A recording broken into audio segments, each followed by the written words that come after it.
Hello दोस्तों, good morning. परिष्कार classes सरदार sir के यूट्यूब चैनल में आप सभी का स्वागत है। आज है 7 सितंबर। डोज नंबर है अपना 99। जल्द ही आप सभी के प्यार की बदौलत हम शतक लगा लेंगे। और आप अपनी परिष्कार को इंस्टाग्राम और फेसबुक पेज पे फॉलो कर सकते हैं, जिसकी ने मेंशन कर दिया है। और टेलीग्राम चैनल को भी इस वीडियो की पीडीएफ के लिए ज्वाइन कर लेना। उसकी लिंक है वो इस वीडियो के डिस्क्रिप्शन बॉक्स में आपको मिल जाएगी। तो चलिए स्टार्ट करते हैं। और आप हमेशा याद रखना, अगर एक साथ आप चेंज बड़ा नहीं कर सकते तो आपको छोटे छोटे चेंज है वो करने चाहिए, छोटे छोटे बदलाव करने चाहिए, क्योंकि छोटे छोटे बदलाव है वो एक दिन बड़ा धमाका करते हैं। पहला क्वेश्चन देखते हैं आज का। कोरोना वायरस की तीसरी लहर से बचने के लिए किस राज्य सरकार ने योद्धा बने अभियान प्रारंभ किया है? तो योद्धा बने अभियान ये किस राज्य ने कोरोना वायरस की तीसरी लहर बचने के लिए किया है? तो ये किया है, ये केरल ने किया है। किसने किया है? तो ये केरल ने किया है। अब ये केरल ने किया है तो केरल के बारे में अपन जानते हैं। तो केरल के सीएम कौन है? तो केरल के सीएम है वो है पिनरई विजयन, और यहाँ के गवर्नर है आरिफ मोहम्मद। कैपिटल है तिरुवनंतपुरम। राजकीय पशु है तो KKJ। अब KKJ तो इन तीनों का राजकीय पशु क्या है? तो वो हाथी है। तो KKJ इनका मीन्स मैंने आपको काफ़ी बार बता दिया है। तो एक छोटा सा क्वेश्चन है, आप इनके आंसर हैं वो मुझे कमेंट बॉक्स में ज़रूर देना। प्रमुख त्यौहार है थेयम, ओणम और त्रिशूरपुरम। प्रयोतनम योजना चलाई गई है मछुआरों के लिए। कॉफ़ी बोर्ड और वन स्कूल वन IAS योजना चलाई गई है। ब्रेक द कार्टून अभियान, तिरंगा रैपिड पहल, ये यहाँ के गवर्नर आरिफ मोहम्मद खान जी के द्वारा चलाई गई है। और नीति आयोग के इंडेक्स में पहले स्थान पर कौन सा रहा है? तो ये केरल है वो रहा है। तो आत्मनिर्भर कृषि और आत्मनिर्भर बागवान योजना किस राज्य ने प्रारंभ की है? तो आत्मनिर्भर बागवान और आत्मनिर्भर कृषि ये किस राज्य ने की है? तो इसका सही आंसर है वो है अरुणाचल प्रदेश ने। किसने की है? तो ये अरुणाचल प्रदेश ने की है। तो अरुणाचल प्रदेश ने की है। तो अरुणाचल प्रदेश के कैपिटल क्या है? तो अरुणाचल प्रदेश की कैपिटल है वो है ईटानगर। यहाँ के सीएम है पेमा खांडू और राज्यपाल है BD मिश्रा। और अरुणाचल प्रदेश को उगते हुए सूर्य का पर्वत भी कहते हैं। और यहाँ पे विधानसभा की सीटें 60 है। राज्यसभा की सीटें हैं वो 1 है और लोकसभा की सीटें वो 2 है। और इसका उच्च न्यायालय वो कहाँ है? तो वो गुवाहाटी में है। याद रखना कहाँ पे है? तो ये गुवाहाटी में है। तो नेक्स्ट क्वेश्चन देखते हैं। प्रमोद भगत ने टोक्यो पैरा ओलंपिक में कौन सा पदक अपने नाम किया है? तो प्रमोद भगत ने कौन सा पदक अपने नाम किया है टोक्यो पैरा ओलंपिक में? तो इन्होंने स्वर्ण पदक है वो अपने नाम किया है।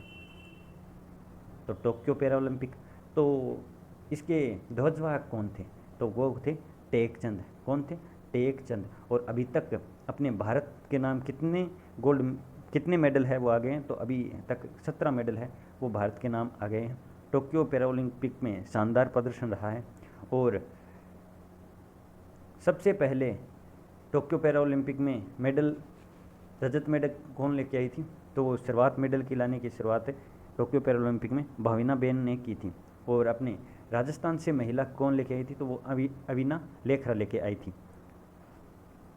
नेक्स्ट क्वेश्चन देखते हैं। पुरुष एकल SL30 वर्ग में कांस्य पदक किसने अपने नाम किया है? तो कांस्य पदक किसने अपने नाम किया है? तो इनका सही आंसर है वो है मनोज सरकार ने। किसने किया है? तो मनोज सरकार ने है वो SL3 वर्ग में कांस्य पदक है वो अपने नाम किया है। और प्रमोद भगत ने इसी वर्ग में है वो गोल्ड मेडल प्राप्त किया था। नेक्स्ट क्वेश्चन देखते हैं। अगर आपको ये पूछ ले कि टोक्यो ओलंपिक में ध्वजवाहक कौन थे? तो उसका सही आंसर है वो मनप्रीत सिंह और मेरी कॉम ध्वजवाहक थे। और बजरंग पूनिया है वो समापन के समय ध्वजवाहक थे। तो ये याद रखना आप। विश्व की सबसे ऊंची मोटर योग्य सड़क का उद्घाटन किस राज्य में हुआ है? तो ये कहाँ हुआ है? तो ये लद्दाख में हुआ है। कहाँ हुआ है? तो लद्दाख में है सबसे ऊंची मोटर योग्य सड़क है वो हुआ है। तो ये लद्दाख में हुआ है। तो ये पेंगोंग झील से लेह को पेंगोंग झील से जोड़ने वाली सड़क है। लेह झील को पेंगोंग झील से जोड़ने वाली है। और लगभग इसकी ऊंचाई कितनी है? तो वह है 18,600 फीट। कितनी है? 18,600 फीट। और सबसे ऊंचाई पर सिनेमा घर भी कहाँ खोला गया? तो वो लद्दाख में खोला है। और यहाँ के उपराज्यपाल कौन है? तो वो है कौन है? RK माथुर है। वो यहाँ के उपराज्यपाल हैं। किस राज्य में पहली इलेक्ट्रिक व्हीकल चार्जिंग स्टेशन की आधारशिला रखी है? तो पहले इलेक्ट्रिक व्हीकल चार्जिंग स्टेशन की आधारशिला कहाँ रखी गई है? तो ये रखी गई है मेघालय में। कहाँ रखी गई है? तो ये मेघालय में रखी गई है। तो अब मेघालय में रखी गई है तो अपन मेघालय के बारे में जानते हैं। तो मेघालय के कैपिटल क्या है? तो मेघालय की कैपिटल है वो है शिलोंग। और गवर्नर कौन है? तो सत्यपाल मलिक। सीएम कौन है? तो कॉनराड संगमा। और जल नीति लागू करने वाला ये पहला राज्य है। अमित शाह जी ने चेरापूंजी में green solar plant station driver की शुरुआत की थी। और गोरा खासी जयंतियाँ जो पहाड़ियों का नाम सुना है वो कहाँ है? तो वो मेघालय में ही है, ये आप याद रखना। नेक्स्ट क्वेश्चन देखते हैं। किस देश के सेना प्रमुख भारत दौरे पर आए हैं? तो ये बांग्लादेश के सेना प्रमुख हैं, वो आधिकारिक तौर पर है, वो भारत दौरे पर आए हैं। तो बांग्लादेश के सेना प्रमुख है कौन? इनका क्या नाम है? तो SM सफ़ीउद्दीन अहमद। क्या नाम है? SM सफ़ीउद्दीन अहमद है, वो आए हैं। और तो बांग्लादेश की कैपिटल क्या है? तो वो ढाका है। यहाँ की मुद्रा क्या है? तो वो टका है। और PM कौन है? तो PM है शेख हसीना। और राष्ट्रपति कौन है? तो अब्दुल्ला हामिद। कौन है? अब्दुल्ला हामिद। और अभी बांग्लादेश ने सोशल मीडिया जोग है, वो अपना खुद का सोशल मीडिया बनाने की घोषणा की है। किस पेमेंट प्लेटफॉर्म ने फॉलो पेमेंट डिस्टेंसिंग अभियान शुरू किया है? तो फॉलो पेमेंट डिस्टेंसिंग अभियान किसने शुरू किया है? तो ये रुपए ने किया है। किसने किया है? तो ये रुपए ने किया है, आप याद रखना। नेक्स्ट क्वेश्चन देखते हैं। किस राज्य के द्वारा कार्बी ओंगलोंग समझौता किया गया है? तो किस राज्य के द्वारा कार्बी ओंगलोंग समझौता किया है? तो ये किया गया है असम राज्य के द्वारा। किस राज्य के द्वारा? तो ये असम के द्वारा किया है। तो असम के द्वारा किया गया। तो असम की कैपिटल क्या है? तो असम की कैपिटल है वो है दिसपुर। और असम के CM कौन है? तो हेमंता बिस्वा शर्मा है। गवर्नर कौन है? तो जगदीश मुखी गवर्नर है। और नेशनल पार्क के मामले में ये आपको पता ही है, तीसरे स्थान पर है। और पहले स्थान पर कौन है? तो मध्य प्रदेश है। इसके 7 नेशनल पार्क कौन कौन से हैं?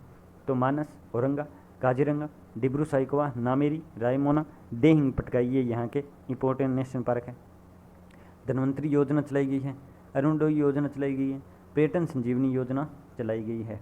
और हाँ, जो इंडिया का गोल्डन बाग है वो असम में देखा गया है। और जो आपको बता दूं, ये कार्बी ओंगलोंग समझौता क्या है? तो यहाँ पे 2 जातीय समुदाय हैं, खांडू और कार्बी। तो खांडू ने है वो 2009 में समझौता कर लिया, तो अब कार्बी ने भी 2021 में समझौता कर लिया है। और ये दोनों ही समुदाय है वो अलग राज्य की मांग कर रहे थे, लेकिन अब है वो समझौता हो गया है। और 1000 करोड़ रुपए का है वो समझौता हुआ है लगभग, वो सरकार के द्वारा घोषणा किए गए, इन पर लगाया जाएगा। और पूर्वोत्तर का काऊ हॉस्पिटल कहाँ है? तो वो भी असम में है, आप याद रखना। योग ब्रेक संबंधित मोबाइल ऐप किसने लॉन्च किया है? तो योग ब्रेक संबंधी मोबाइल ऐप है वो हमारे आयुष मंत्री जी सर्बानंद सोनोवाल ने किया है। किसने किया है? सर्बानंद सोनोवाल जी ने किया है। तो जो ये केंद्रीय आयुष मंत्री है। नेक्स्ट क्वेश्चन देखते हैं। पर्यावरण के प्रति संवेदनशील क्षेत्र असम के किस वन्य जीव को घोषित किया है? तो पर्यावरण के प्रति है वो संवेदनशील क्षेत्र है वो घोषित किया है। तो असम के किस वन्य जीव को किया है? तो ये दीपर बील वन्य जीव अभ्यारण्य को किया है। किसको? दीपर बील वन्य जीव अभ्यारण्य को है वो किया है। सर्बानंद सोनोवाल ने के द्वारा कौन सा अभियान शुरू किया गया है? तो सर्बानंद सोनोवाल के द्वारा कौन सा अभियान शुरू किया गया है? तो इनके द्वारा है वो द्वारा आयुष आपके द्वार है वो अभियान शुरू किया गया है। और अभी योग ब्रेक भी अभियान शुरू किया गया है। और योग ब्रेक के बारे में अपन ने चर्चा भी कर ली है। और अभी एक पीछे भी क्वेश्चन है वो इनके बारे में आया है। तो ये 2 क्वेश्चन है, याद रखना। नेक्स्ट क्वेश्चन देखते हैं। IOCL कैपेन का ब्रांड शुभंकर किसे बनाया गया है? तो IOCL कैपेन का ब्रांड शुभंकर किसे बनाया गया है? तो ये बनाया गया है, इसका सही आंसर है वो है वन हर्डन राइनो। किसको बनाया गया है? वन हर्डन राइनो को बनाया गया है। किसको? वन हर्डन राइनो को बनाया गया है। तो वन हर्डन राइनो को बनाया गया तो IOCL। तो इसकी बारे में चर्चा करते हैं। तो इसकी स्थापना कब हुई थी? तो इसकी स्थापना हुई थी 1959 में। इसकी फुल फॉर्म पूछ ले तो वो क्या है, तो इंडियन ऑयल कॉरपोरेशन लिमिटेड। क्या है, Indian oil corporation limited. Headquarter है मुंबई में, और प्रेजेंट टाइम के इसके चेयरपर्सन कौन है, तो श्रीकांत माधव वेद। कौन है, श्रीकांत माधव वेद। नेक्स्ट क्वेश्चन देखते हैं, किस बैंक ने व्यापारी अधिग्रहण व्यवसाय में वृद्धि के लिए भारत पे के साथ समझौता किया है, तो ये किसने किया है, तो ये एक्सिस बैंक ने किया है। किसने, एक्सिस बैंक ने किया है। अब एक्सिस बैंक ने किया है, तो एक्सिस बैंक की स्थापना कब हुई थी, तो 1993 को हुई थी। हेडक्वार्टर मुंबई में है, और प्रेजेंट टाइम के इसके सीईओ कौन है, तो अमिताभ चौधरी हैं। कौन है, अमिताभ चौधरी है। नेक्स्ट क्वेश्चन देखते हैं, महिला एवं बाल विकास मंत्रालय सितंबर 2021 को कौन सा माह मनाएगा, तो ये कौन सा माह बनाएगा, तो महिला एवं बाल विकास मंत्रालय पोषण माह है वो बनाएगा। कौन सा, पोषण माह है वो बनाएगा सितंबर 2021 में। ये लास्ट डोज का क्वेश्चन है, ई रिसिप्ट 0.2 ये किसने किया है, तो उड़ीसा ने किया है, नवीन पटनायक जी की सरकार ने। ये आपके लिए छोड़ा गया क्वेश्चन है, आप इसका आंसर मुझे कमेंट बॉक्स में ज़रूर देना, और इस वीडियो की PDF के लिए आप टेलीग्राम चैनल को ज्वाइन कर लेना, जिसकी लिंक आपको मिल जाएगी। और अगर आपको ये वीडियो पसंद आया है तो अपने दोस्तों के पास शेयर ज़रूर करना, और आप इस क्वेश्चन का आंसर भी मुझे कमेंट बॉक्स में ज़रूर देना। तो चलिए अब हम आज्ञा लेता हूँ मैं आपसे। जय हिंद, जय भारत, धन्यवाद।